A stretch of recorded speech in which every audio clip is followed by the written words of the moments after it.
তুমি তো লাখপতি। বলেন কি কেন তুমি টাকা পাও নাই?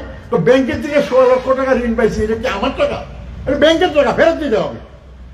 তাহলে ব্যাংকের ঋণ 16 লক্ষ টাকা, তাতেই নাকি লাখপতি। তাই বললাম যে ঋণের টাকা কি করে দাও?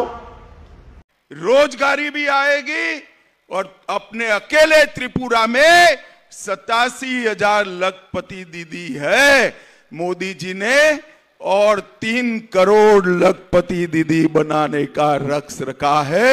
अकेले त्रिपुरा में 3.5 लाख लखपति दीदी बनेगा।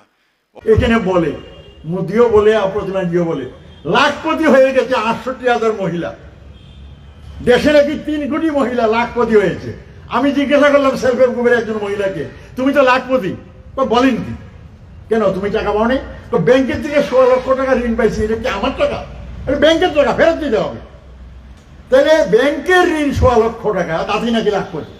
তাই বললাম যে ঋণের টাকা কি করে দাও? বলছে আর বলবেন না, যা রোজগার হয় খাওয়ার পরে আর ঋণ দেওয়ার ক্ষমতা নাই। তাহলে কি করে ইনস্ট্রুমেন্ট দাও? বলছে আবার বন্ধন থেকে ঋণ রয়েছি, এই ইনস্ট্রুমেন্ট দেওয়ার জায়গা। তার মানে কোটি কোটি মহিলাকে ঋণগ্রস্ত করে তার পরিবারকে ব্যাংক থেকে ঋণ নেওয়ার পথ বন্ধ করে দিচ্ছে, সর্বনাশের দিকে নিয়ে যাচ্ছে। ফলে আমরা এই সতর্কবাণী জানাচ্ছি মানুষকে।